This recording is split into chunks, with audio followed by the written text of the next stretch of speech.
What's up, Candy Lickers? Pleased to meet you. Nice to know me. It's Casio, your boy. Welcome back to Casio'S Cut. Hey kid, look at me. Let's burn down the school with gasoline. Say hell yeah. Hell yeah. Say white trash. White trash. Hey kid, it's party time. We're kicking out the jams like the MC5. That's the way I wanna be. I'll be a white trash superstar. That's the way I wanna be. I'll be a white trash superstar. Bigger and better than ever. We are rolling. I am back off the road. Good to see a lot of new Casio'S Cut listeners from the weekend I spent with Tony Schiavone and Conrad Thompson. Ironically, my last two guests here, my previous two guests, I should say, not last, because we're going to keep this thing rolling because the numbers are getting bigger and bigger and better and better. So thanks to everybody that has given us a shot and hopping on the train and coming back for more. So we had a great time this past weekend. It was in St. Louis and Baltimore for the What Happened When podcast with Tony Schiavone and Conrad. Did the live shows up there. Good to see all the listeners, low-key big hogs. Look, I'm not going to say everybody. I'm going to miss some names, but it is a super fun time in both of those cities. Had a great time at Off-Broadway and Jimmy's Famous Seafood in Baltimore. And back at it again. Thanks for joining us this week. Well, we've got a comedian, a very funny guy, and a guy I just met recently. When we did the interview, I knew of my man Brent Terhune, stand-up comic. He is also a writer for the nationally syndicated Bob and Tom radio show. And he called out Conrad Thompson on Twitter. He came to Huntsville and is a fan of Conrad Thompson's podcast, and basically caught him out, cut a promo on him. And well, you don't just go to the king first. You don't get a championship match right out of the gate. So he had to go through me first. So we got to sit down, have a good time, and we're gonna catch up with Brent Terhune this episode. I just want to make sure you're following everybody. Casio'S Cut on Twitter, on Instagram, and on Facebook. That is the account for the podcast itself, at Casio'S Cut, CASIOSCUT. Of course, my personal account on Twitter and Instagram is the Casio Kid. That is self-explanatory there. So make sure you follow me there and on all the social media. Let me know what you think about the podcast. Let me know what you liked. We've got more fan art coming in. WHW Monday fan art, a.k.a. High on Ryan on Twitter. He made the Nutty Buddy logo with me and Conrad based on the Conrad Thompson episode. That was fantastic work by him. So thank you for everybody who's sending stuff like that in, interacting. We love hearing from you. I love hearing what you enjoy about each episode, your favorite lines from each episode, hashtags that come out of each episode, and we're going to get bigger and better every single week. And hopefully, people have been asking me each week. Hopefully, we are very soon. We're setting up everything now. Hopefully, the T-shirts and merch roll out within the next couple episodes. So stay tuned. If you are listening to this on the week that it is released, merch will be soon. I appreciate the support, and I appreciate you even asking about that. That is awesome. So without further ado, let's talk to my friend Brent Terhune, comedian, writer for the Bob and Tom Show. Hilarious videos. Follow him on his Twitter. You can check him out at brentcomedy.com or follow him on Twitter at Brent Terhune. That's Brent, Terhune. He is a ginger. He's got a beard. And last time we did a comedy show together, everybody thought we looked alike. So maybe he's kind of my half doppelganger there. I don't know what a half doppelganger is, but I am backstage at Zany's Nashville, and we just got done with a show with your headliner, Brent Turkey. Brent Terhune is in the house. Thanks for joining me, brother. Thanks, man. Thanks for being on that sold-out show. It was, dude, they were up in the rafters tonight, and we had fun at Zany's Nashville. Look, here's the deal. This all started because you sent out a video calling out Conrad Thompson. Yeah. And I'm the jobber you have to go through first to get to the belt shot. Okay? You're like level 1 and 2 before I get to the boss. Yeah, he can't just go straight to the boss.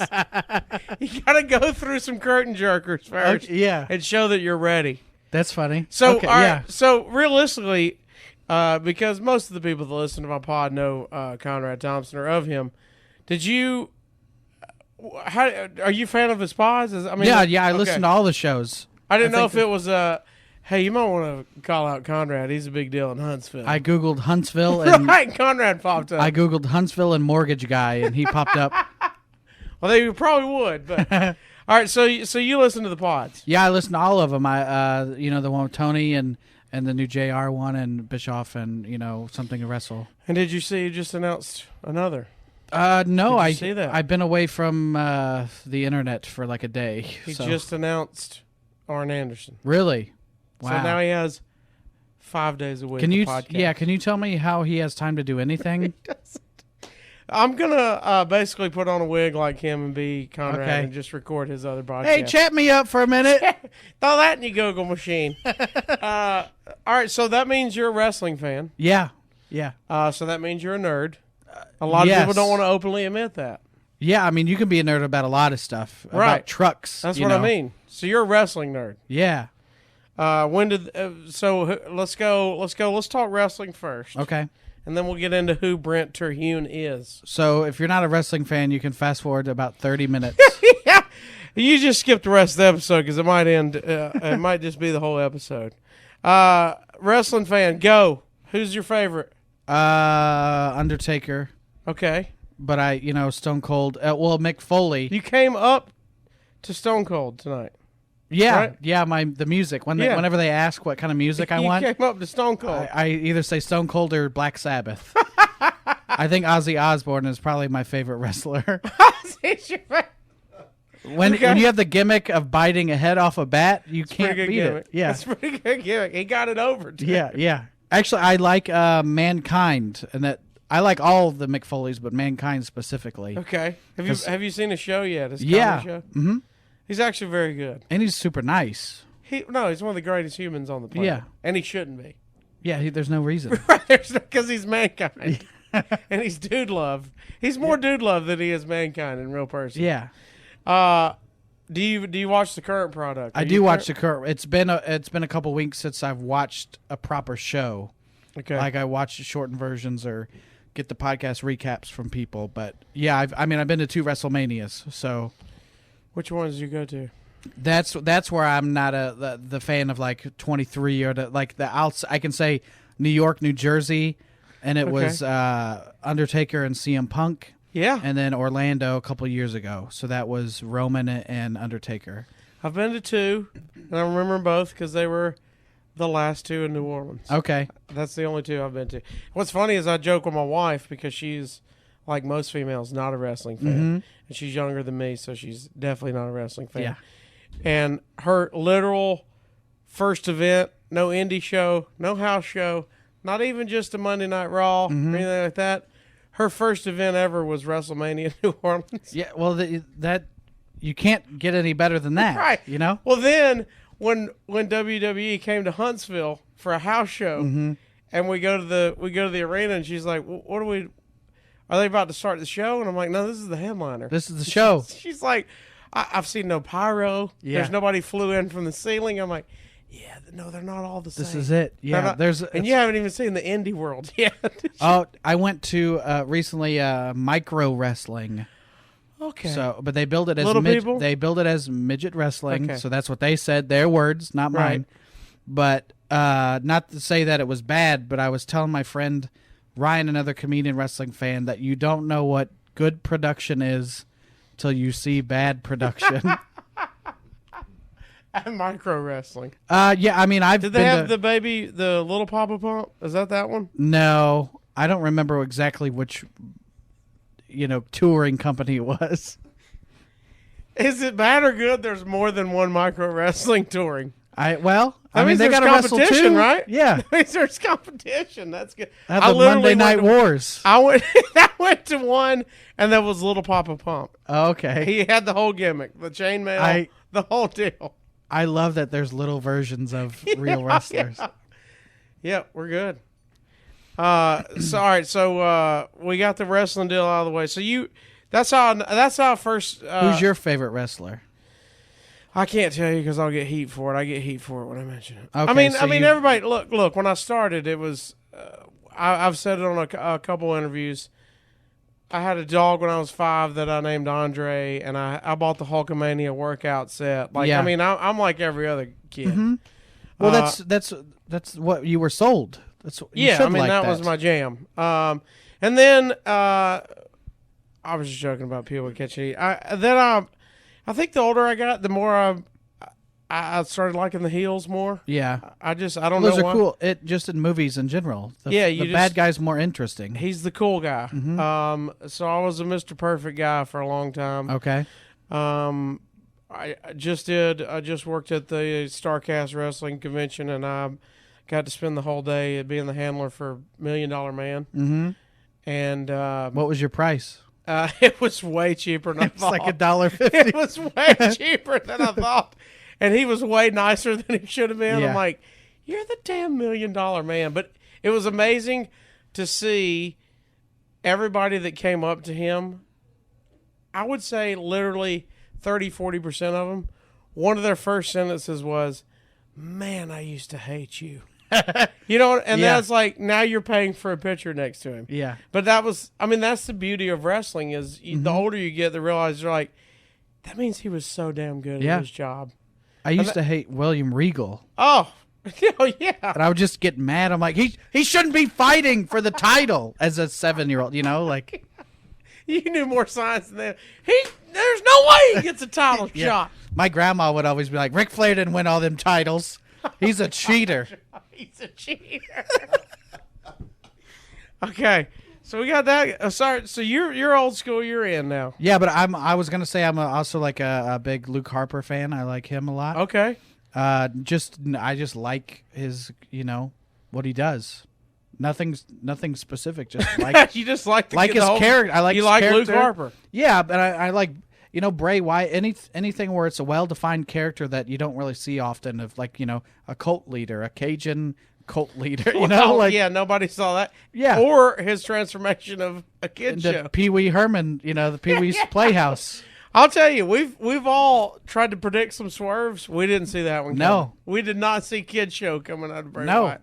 that's the kind of stuff that I like. Is The there's- weird off the wall. Yeah, that kind Having of a stuff. good story, a good character about Yeah, it. everybody knows the Undertaker is not a dead man. He doesn't control lightning, but it's like half Mortal Kombat. You know what I'm saying? Like, I think one of my favorite Conrad lines, that you'll appreciate this, is there's a group text that we have, a couple of us on a group text, and some of the people on the group text started sending pictures of that people were posting on social media from one of Undertaker's first meet and greet appearances outside of WWE. And he's just, he's plain face, and he's just sitting there like deadpan into the camera. And people are like, man, if I waited that long, and he's just like, you could act like a little bit excited. And Conrad goes, guys, he's dead. He doesn't smile. Like, do you want to meet the Undertaker? And he's like cheesing it up, giving you the thumbs up. No, he's the Undertaker. putting the hat on your head. Yeah. Hey, buddy, having a good time? No, Put I this want his coat eyes on. rolled back. I want him the whole deal. Yeah. He's the Undertaker. He's dead. Yeah. Guys, he's a dead man. He's even when he's not in the gimmick, he's in the gimmick. Yeah, that's what I mean. I can't tell Mark Callis. Well, that's his name, right? Galloway. something. Galloway. Yeah, I don't know. Yeah, Mark from Undertaker anymore. His wife doesn't know. No, he does. He's a dead man, 24/7. All right, so let's talk about Brent Terhune. We've got the wrestling nerd out of the way. So I wanted to set everybody up how this came about. So stand-up comic. It also intrigued me because you are affiliated with Bob and Tom. Yeah. Are you? What's your official? Are you still writing for? Do you write for him? What's the deal? I was an intern in like 2011 or whatever, so I went to college for radio. Okay. And then just started doing stand-up in high school, actually. So I kind of tailored education around stand-up. In Indianapolis. Yeah, in Indianapolis. And Bob and Tom, you know, if you don't know, it's a syndicated radio show. They've been on Huge. for like 30 years or whatever. So I knew that was a job you could get as far as being an intern and then hopefully writing. So I was an intern, and then they just kind of hired me after that. So every night I write jokes for the next day, kind of monologue style type jokes. So are you looking at headlines and then punching it up, or what are you doing when you mean you're writing every night? Yeah, headlines of tonight. One of them was Gator breaks through window and drinks wine. You'll probably have that on your show tomorrow. So tonight, even you had a show tonight. You even went, hey, I got to get some stuff in. I drove from Michigan to Indianapolis. I got home at 5, and then drove from Indianapolis to here, and then wrote. As soon as you got here, hey, I got to get some. Yeah. Is there a certain amount you got to get in for them, or do you just go, I'm going to submit what I can, or what? They send out stories. Now at Tom's son, Tom's son is my age, and now he's kind of helping with the stories. So maybe we'll have 10, 12, 15 stories. Usually on Sunday night to Monday, it's a lot more stories because the news cycle is 2 days old, you know.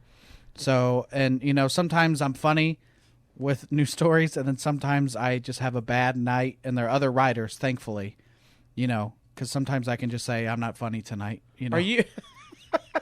You don't have to get too specific, but 7 inches. That's how far away we're sitting from each other right now. That's how far we're sitting away. You don't have to get too specific. Are you?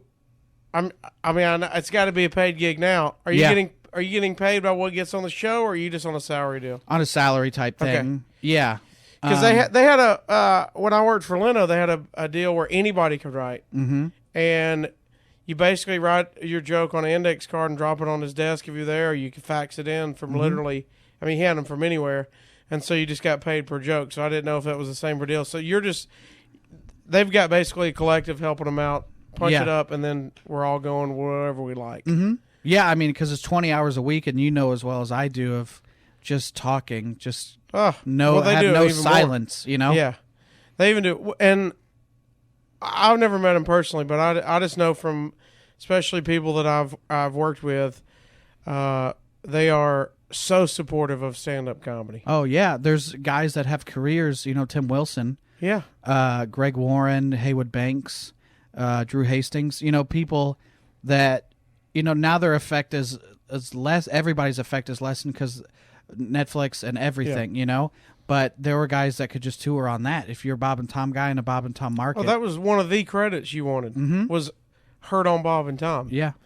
Are they just, I mean, you know them personally, are they just fans of it? And hey, you know, we're just fans, so we want to engage with them as well? Or, I mean, how did that all, what do you think is the relationship there? I think they're both funny, and they're you know, they're not stand-ups per se, but they're just as funny as a lot of they're hilarious comedians, you know, and I think they want to support, and it's a way that clubs have stayed alive for years. Is, you know, I put in requests to go on the show. I don't want to all the time because I don't want to say anything wrong, and you know, I'd rather have the job than the other thing. But you know, they are so supportive. Tom does Riley Children's Hospital in Indianapolis. He'll do benefits for them all the time, you know, so they're just charitable guys, and they like to help out when they see potential, you know. That's awesome. So you're starting stand up in high school, you said? Yeah, when I was 16. What inspired you to go, hey, I might want to try stand up? Did you see a stand up, or what's going on there? I saw one of your jokes on Leno. That's an old joke, guys. Y'all can laugh. That's an old joke. No, literally, I would watch Leno at night. Yeah. And then, you know, it comes on 11:35. I've always been a night owl. So then it was Conan. So Conan's kind of the guy, and I would watch Hedberg and Chappelle and Chris Rock, which I'm closer to Hedberg than any of those other comics, you know. But just watching that, and then at school they would have, it was a coffee house, so you just go up and poetry, acoustic guitar, whatever, and I just was dumb enough to try stand-up. And it worked. And? I mean, it worked? Yeah, I mean, I think I was as funny as I could have been looking back. I'm sure it was garbage, you know. But I mean, they appreciate it. Yeah, and then they did that like 4 times a year, so I did that. I started hosting Battle of the Bands, doing the talent show. They had improv. They just called it Whose Line Is It Anyway? I started doing that stuff, And then my first comedy club, I was 17. Nobody asked how old I was, and I didn't try to drink, so I was just hanging out at a club, doing Just stand-up. watching? Or Yeah, watching, you were and then getting I on would, open mics? I would do open mics. Yeah, I remember one of my good friends on, his name's Matt Holt, so if you watch any Matt interaction, Holt? we're always just shitting on each other online, and people are like, why does he hate you so much? We don't hate each other, it's just fun, Yeah. but he was running open mic, and I went up and did 3 minutes, supposed to do 3, and I probably did 6, and I got my mic cut, and that he was the guy doing that. He cut my mic, and, we're good friends now, but that's... An open micer went over his time? I know, it's crazy. No way. Because then after he was done running open mic, I ran it for like 7 years. Okay, and where was that at? Crackers? Crackers in Indianapolis, yeah. That's a great club. Yeah, I like it. So that got you in. So you did a little improv. That's Yes, a totally and? different demon. Let me turn you up to 10. I mean, that's a totally different demon. Did you like it? Did you not like it? I think it helps everybody. Yeah. But it just wasn't your style, or what? No, I would do it. It's just, it's hard to go on the road and do improv. You know Yeah. what I'm saying? Yeah. But they even have corporate events for at your job, so you can be more confident. It's I don't think it's a bad thing to be able to think on your feet. And half of stand up, if you're talking to the crowd, is saying some funny You stuff. got to be able to react. Yeah. Somebody's going to yell it sooner or later, and you. Yeah. It amazes me. People are like, I don't want any interaction with the crowd. I'm like, what? Why? We're all. They're right there. We're all on the same team. We don't want them heckling, but we're all on the same team here. Yeah. So we're gigging around. How long? You're 17. You're doing stand up. Mm-hmm. How long are you doing stand up before you go, hey, this is my gig? I'm just doing stand up. I know you talk about you got other gigs. Or you're doing on stage. I read one of the steps to becoming a millionaire is having multiple revenue streams. So I do a lot of different stuff. Well, a lot of comics do. We all got to. Uber, delivering for Jimmy John's. That was just today when you got here. I know, yeah. That's how I got to the club. I was like, fancy meeting you here at Papa John's. I had your turkey, Jimmy whatever they John's. call it. Whatever they call it. You were freaky fast. That was weird. I've been called freaky fat too. So, Well, I finished college in 2012, and I got my first host week in 2008, and that was Halloween weekend for John Fox. okay. I don't know if you ever worked with John Fox. I haven't. I before. know of him, but I've never there's worked with him. stories, And then I was just happy. The goal was to get a week at a comedy club. Wait. There's Yeah. people listening, and you just go, there's stories you know. Well, I mean, the You're man burying is, the lead here. he's dead. Thanks for bringing that up, by the way. Riveting story. If you've got time to tell it again before the end of the podcast. It's just a guy that was like an 80s comic of doing all the 80s things that you think a comedian would do. I didn't really know him. Yeah. Yeah. Was he a little rough around the edges? Yeah. Is that what you mean? Like repeating jokes during During the set? doing the same jokes, that okay. kind of thing. So that was a wild weekend for you. Because you're hosting and going, is this what it's always like? Yeah, and I'm 18 and working around this guy that's a professional alcoholic. So the whole goal was to get the week and do more shows. You do 6 shows in a week. When can you do that ever unless you're in New York or LA? Right. Doing 10, 15 minutes a piece, and then at the end of the week, they also gave me a check, and I had no idea that's how that worked. I was just kind of there to do the week, and I was like, oh, you can make money doing this. So the host week pay was my rent and my apartment. That's so, strong. Yeah, so that was like, if I host 1 week a month, that's rent, and then I was working at a hospital in the kitchen, delivering Jimmy John's. a lot of kitchen stuff. So then eventually I got the gig with Bob and Tom, and then I was making more doing Bob and Tom than I was at the kitchen, and then doing stand up, and I just kept no bills, So that's how I did it. So you're a minimalist. I don't think it was out of choice. It was out of necessity, but yeah. You're just like, I can't afford anything. Yeah, I mean, Like most comics. yeah. So how much are you road dogging right now? I mean, I think last year I probably did like 47 weeks. Jeez. Yeah. That's big time road dogging. I mean, I'd rather work than not, and this year it's already slowing down. My fiance and I, my wife, just bought a house, so now there's an incentive to be home as far as she's there, but it's like have a place that's yours. You know what I'm saying? Yeah.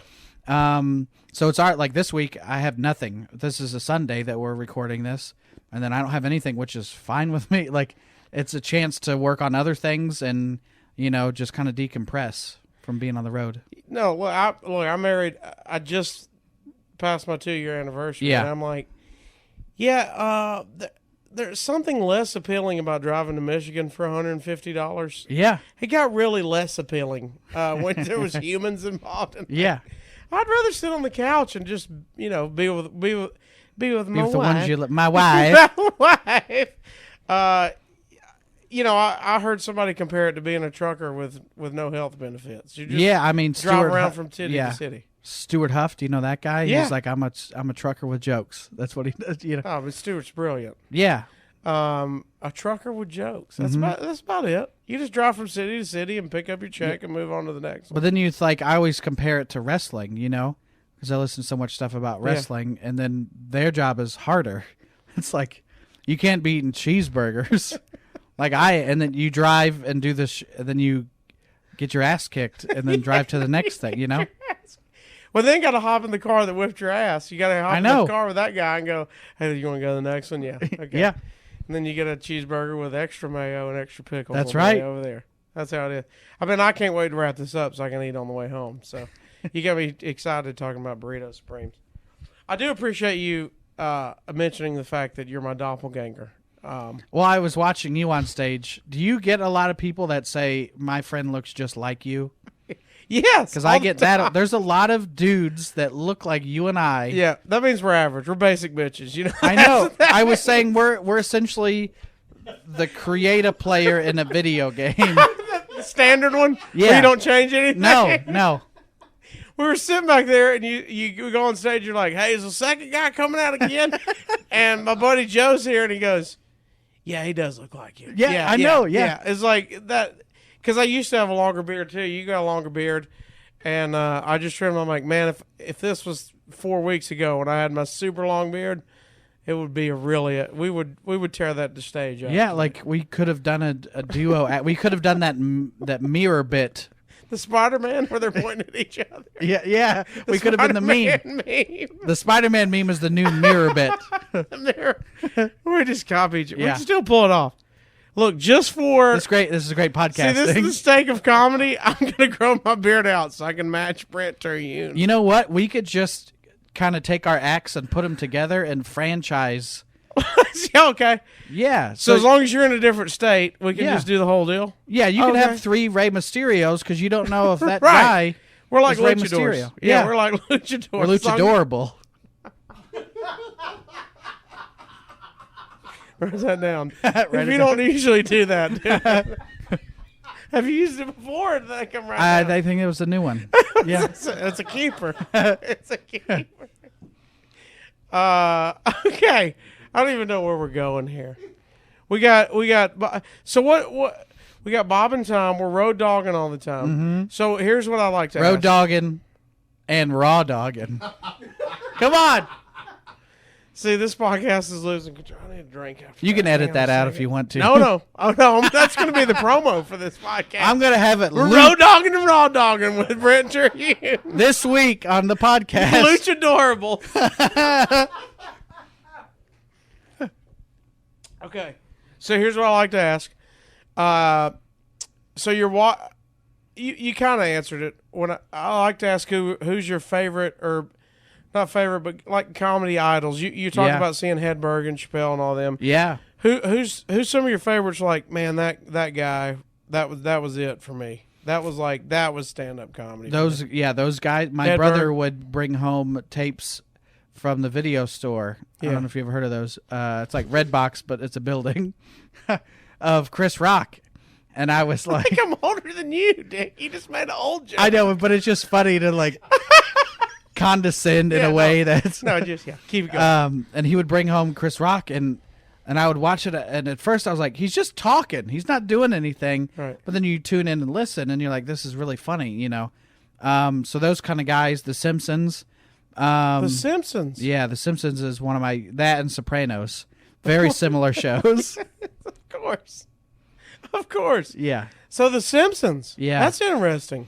Yeah, The Simpsons. I mean, are you a fan at all? I've watched them. I'm not a diehard guy. Look, the diehard people like yourself, I imagine, is you've watched every episode. You want to see my Simpsons tattoo? I think it's peeking out already. I don't even have one. But I think it's peeking out. I don't have it. I did it. That's not a nose. Is that Marge's hair in your pants? It's blue. It's blue. It's got to be blue.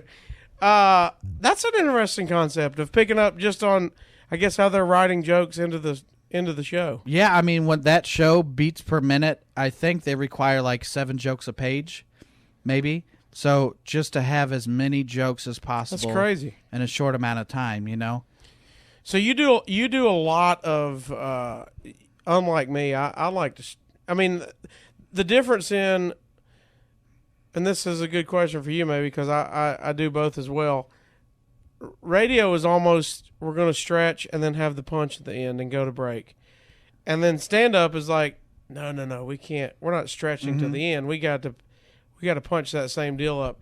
So is that a weird thing to you? Was that a hard translation, or was that just easy separate because you're kind of the writing deal? It's I'm writing for somebody else, so that is more conversational.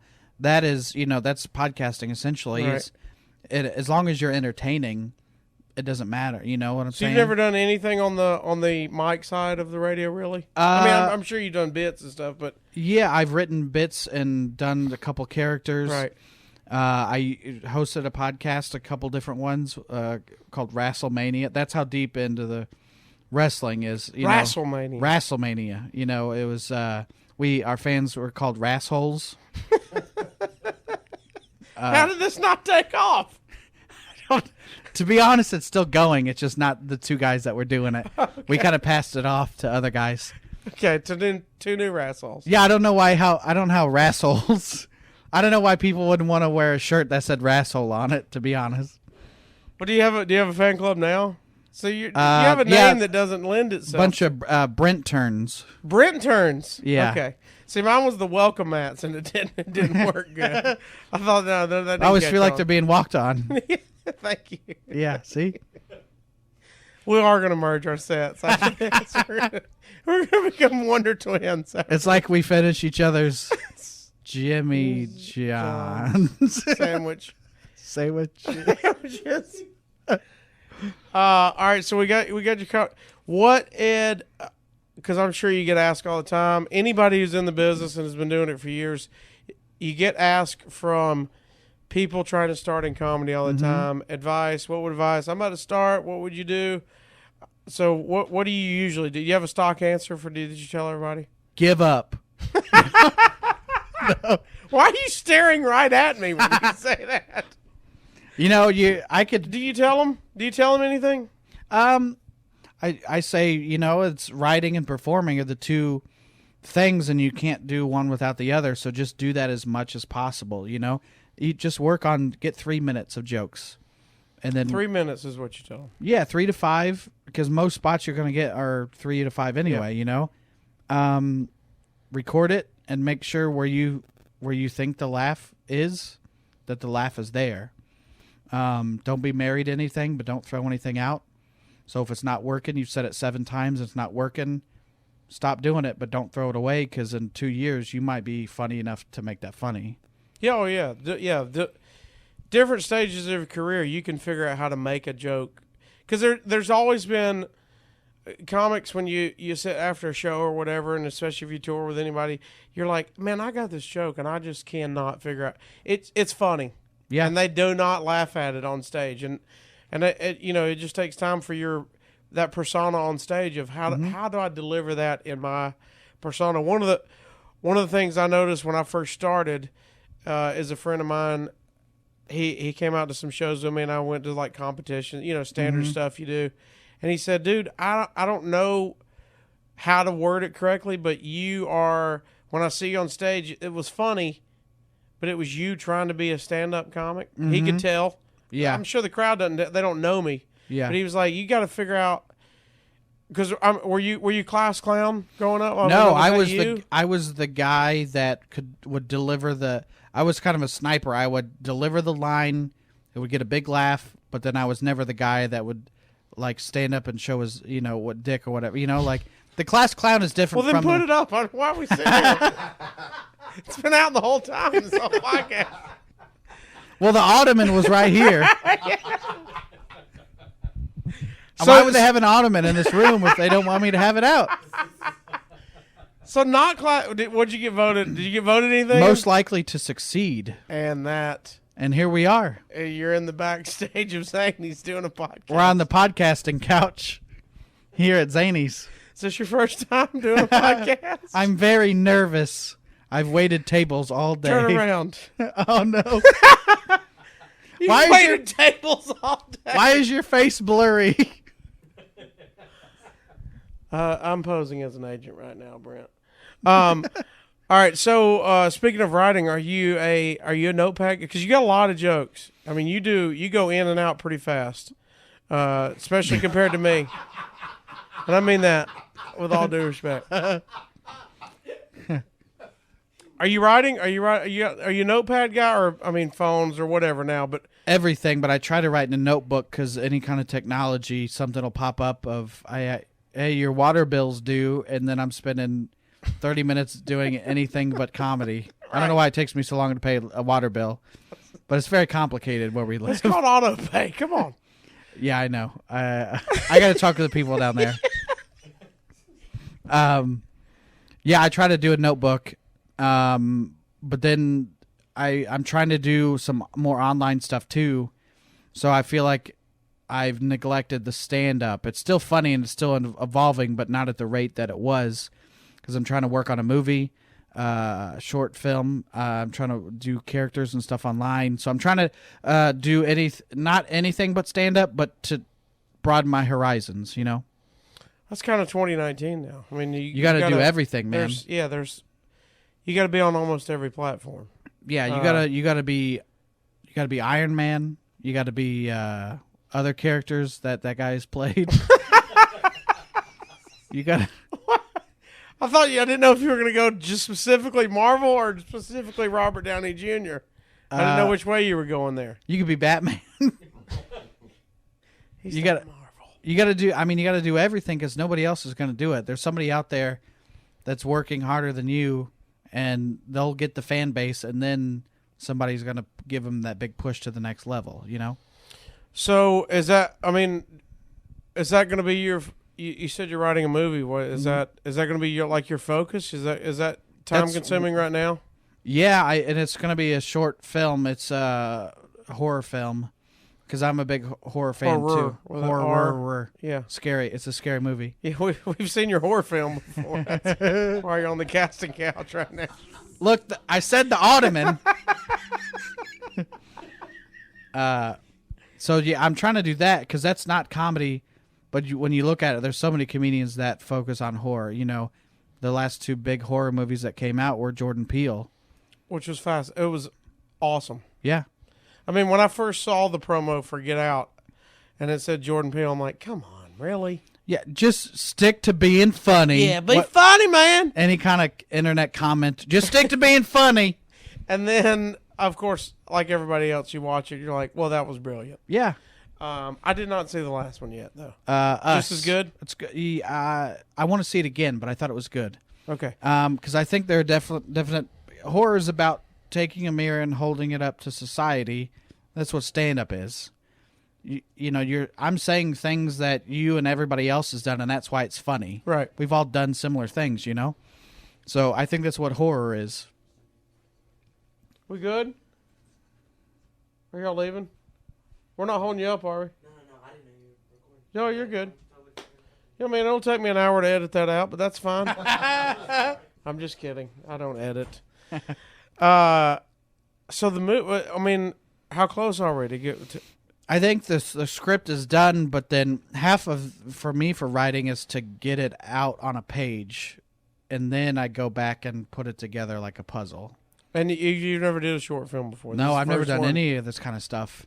So it's kind of, just to do it and learn how to do it, And with podcasting and YouTube, you don't have to go to school. It helps, but right. You can learn how to do anything, Yeah, just on the fly and go, ready to go.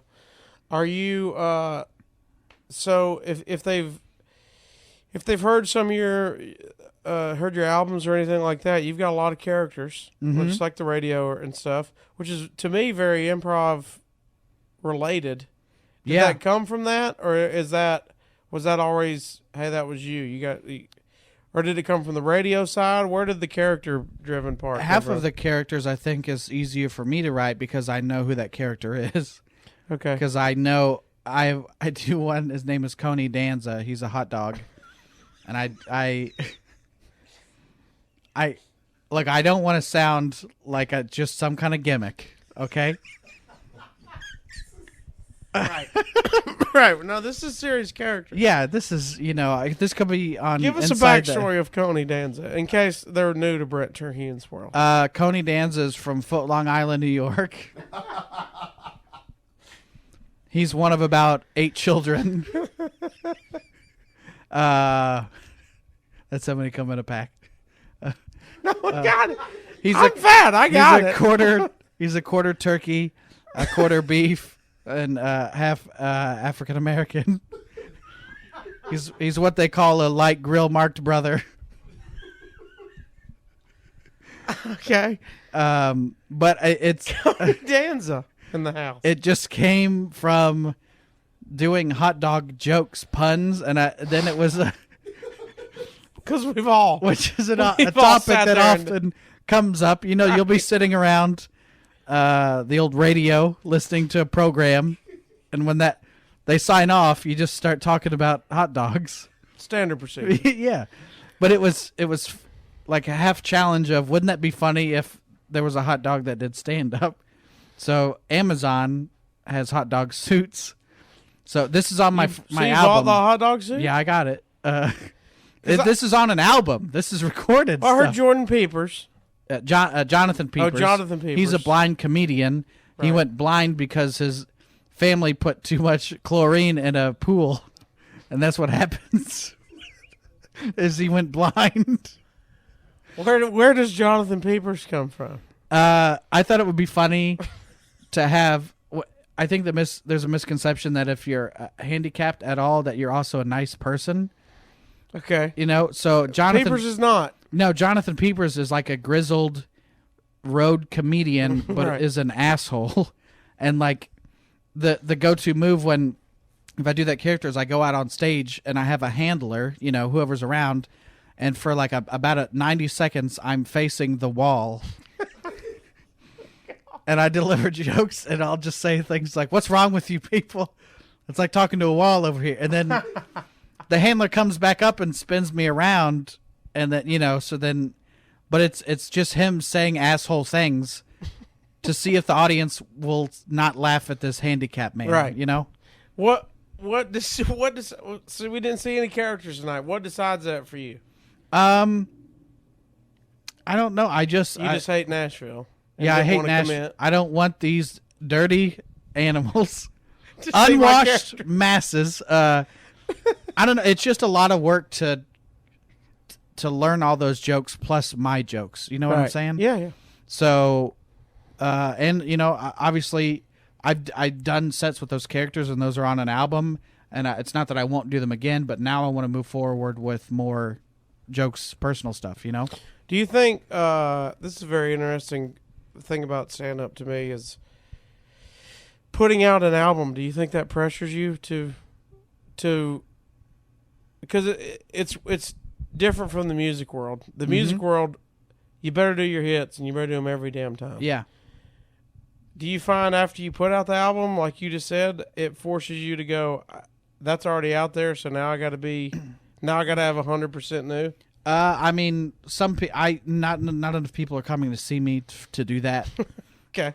But like with music, you want to hear that song again and again. Yeah. But with comedy, the surprise is gone. Right. You know, of course, you want to hear your favorite bits or whatever.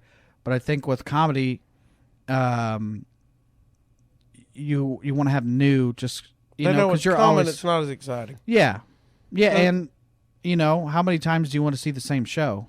It's very interesting. Brian Regan is one of my favorites, of course. And he has people request bits. It's the most amazing thing I've ever seen. He does his show.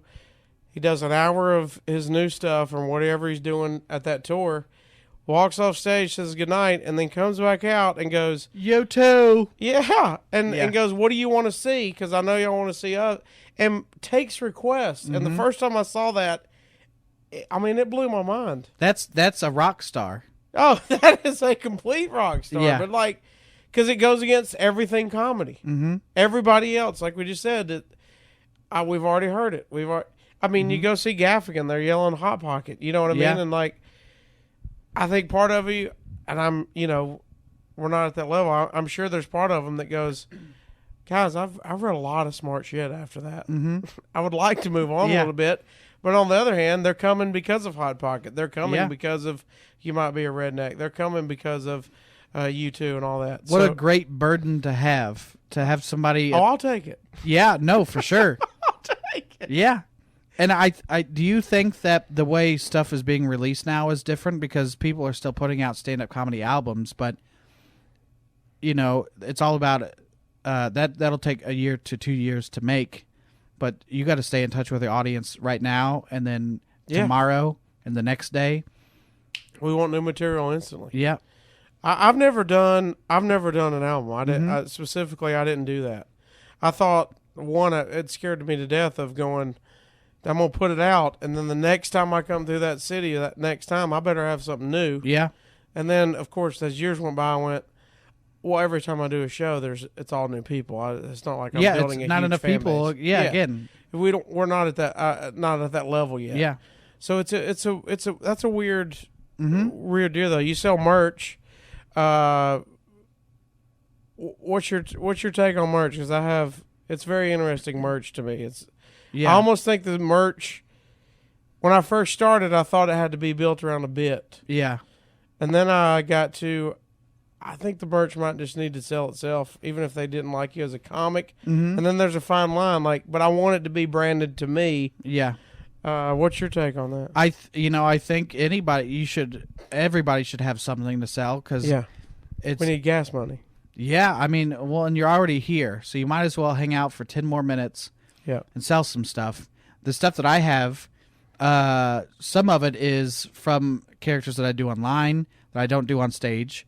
The shirt that I have is a joke that I don't even say on stage. I used to say it and then show the shirt, but the joke, it says Q is just O with his wiener out. That's the shirt. And that's just a standalone joke that I had in a notebook for years. But for me, I would say it on stage, and the joke is so quick. You say it, and then you wait for somebody to laugh, but it's so much better as a visual. So if I just show you the shirt, right, and then I have a sticker about being a redhead, so I'll come out on stage and I'll say, if you've ever shown somebody the red carpet and you're not talking about a movie premiere, you might be a redhead. If you get sunburnt from a 60-watt light bulb, you might be a redhead. And I came up with that concept here on stage in Nashville in 1972. On this very stage here at Zany's. Well, somebody's copied you, I feel like. Yeah, there's been a lot of haters and well, you've got the emotional support beer. Yeah, that's actually been copied. There are people selling that online now too.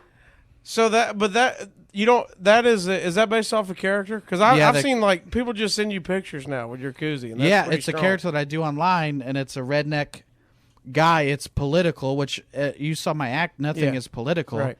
But that's the thing that people come to see is this character, and people always ask me what his name is. I haven't given. I put my name on it, but it's all very reactionary to Trump, of whatever. So. You sit in the truck and you got your sunglasses on and the whole deal. It's I follow all these guys online that will record a rant in their truck, or it started out with me burning Nikes in my backyard. And it was never intentional of, like, I thought I was making it very clear that it's satirical and not serious. But right away I was getting people like, this guy's a dumbass. Like, and so I would do more, and it was, every video I put out, I think I can't believe somebody's going to think this is serious. And then right away, people are like, this guy's a dumbass. Like, immediately there's always people taking you serious. Yeah, like I have comments, like people, like they half roast me, which is hilarious. It's one thing to say "fuck you," which is funny, but there's no creativity. Right. But there's another thing to say like, "Man, this guy's a punk ass bitch. Why don't you cut my grass or something?" Like some guy wrote on my video said, "Why don't you cut my grass or something?" That was his whole put down. Yeah. You need to come mow his grass. Yeah, it was like, so that was the thing is you should cut my grass. And it's also very funny to see people say, what a idiot. What? Like, insult me, idiot. but not get it right at the same time, you know? It's like when somebody calls you a looser. Yeah. Looser. I'm like, man, I am that guy. I have to spell check everything. You know how many... I think you are the loser at this point. You automatically made that right. You know how many times I've asked for cherries on my desert? All right, so they can check you out. You're touring all over the place. You've got your online videos. Tell them where they can find out about Brent Terhune. Everything is pretty much at brentcomedy.com, so if you want to follow me on Twitter and Instagram and Facebook and all that stuff, all the links are on there. Or you can just search my name and all that stuff. Brent Terhune. Well, my listeners aren't smart enough to spell Turhune correctly, so let's go with MrTurkey.net. Mr. Turkey. Tell me that's a thing. That is a thing. Is it a thing? Yeah, my album is called Mr. Turkey. You know, for people that don't know, I was a substitute teacher, so they would, instead of Turhune, they would call me Mr. Turkey. You've got the hand turkey on the album and everything. Yeah. So you bought the website MrTurkey.net? MrTurkey.net, yeah. That is hilarious. And I also bought Infowars.net, and it's INFAUX. Infowar, and that's the thing I have a character that I'm going to do, but it was just so funny for me to spend money on something that is Infowars.net. Is that GeoCities? I feel like that was a GeoCities account. Info, not anything .net takes me back. I know. Day. It's so off-brand. .biz. .biz. All right, so Brent Terhune, BrentComedy.com. You can find out everything. Yeah, everything. MrTurkey.net is my favorite of all. Dude, Doppelganger, thanks for hanging out with me. Fun night tonight. Everybody go check him out, and I hope you enjoyed the podcast. That's the way I wanna be. I'll be a white trash superstar. That's the way I wanna be. I'll be a white trash superstar.